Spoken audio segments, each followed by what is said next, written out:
Assalamualaikum warahmatullahi wabarakatuh. Ibu-ibu dan adik-adik sekalian, kita ketemu lagi dalam suasana yang lagi kita menghadapi pandemi COVID-19 ya. Mungkin ibu-ibu dan adik-adik sekalian bertanya-tanya, bagaimana kalau ibu-ibu hamil yang mau melahirkan maupun yang belum mau melahirkan itu menderita COVID-19.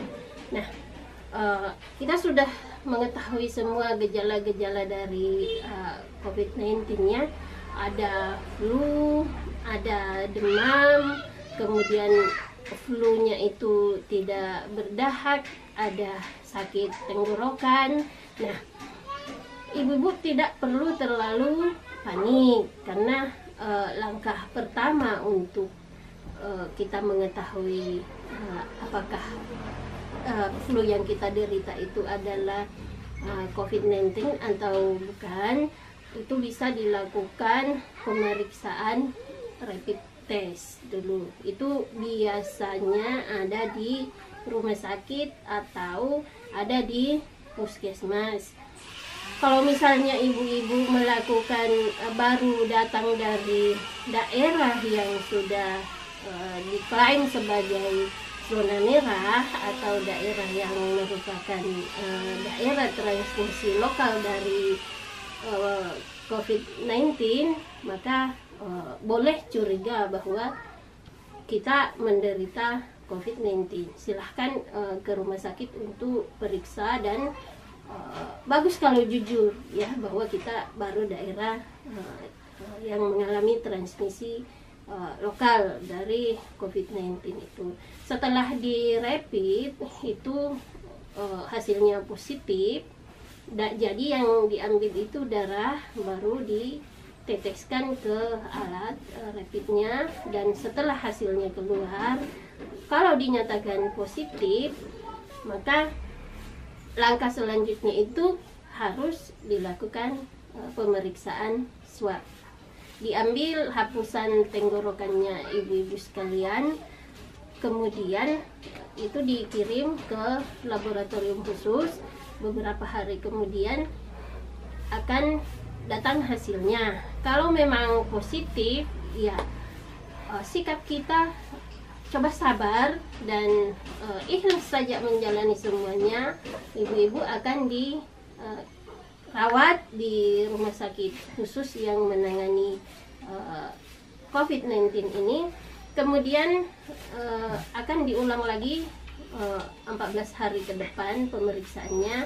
Kalau sudah negatif, itu akan dinyatakan sebagai sudah sembuh dari COVID-19. Apa-apa saja yang ibu-ibu akan lakukan pada saat perawatan di rumah sakit? Ya seperti biasa, kalau memang ibu ada gejala, akan diterapi sesuai dengan gejala. Kalau misalnya tidak bergejala, mungkin ibu hanya akan diisolasi di ruang khusus. Kemudian aktivitas ibu-ibu itu ya seperti biasa. Jadi jangan membayangkan akan diapai begitu, akan dioperasi atau akan bagaimanakan. Enggak, sebenarnya biasa-biasa saja di dalam aktivitas di dalam ruang isolasi itu. Ibu bisa melakukan semuanya, kecuali mungkin aktivitas sehari-hari seperti di rumah ya, namanya juga diisolasi, pasti ada perlakuan khusus. Tapi yang namanya sampai mau dioperasi, mau dikasih masuk di dalam apa, ya insya Allah tidak. Nah, kalau misalnya mengalami gangguan pernapasan, ya mungkin akan dibantu. Tapi yang sejelek-jeleknya itu kalau misalnya mengalami gangguan pernapasan, ya paling akan dipakaikan ventilator. Tapi insya Allah kalau daya tahan tubuhnya ibu itu bagus, insya Allah tidak akan sampai sebegitu. Virus itu biasanya sembuh sendiri sebenarnya, tapi kalau ini banyak rumor bahwa COVID-19 ini bisa bikin paru-paru rusak, bisa bagaimana bikin jantung rusak. Tapi insya Allah kalau daya tahan tubuhnya ibu-ibu itu bagus, ya insya Allah semua itu tidak akan terjadi. Banyak pasien yang sudah sembuh dengan COVID-19 ini. Jadi ibu-ibu dan adik-adik sekalian yang lagi hamil, tetap tenang. Insya Allah kalau kita menjaga kesehatan kita, menjaga kesehatan tubuhnya kita, menjaga jarak dengan orang lain, tidak kemana-mana, insya Allah virusnya pun tidak akan singgah di kita. Sekian, assalamualaikum warahmatullahi wabarakatuh.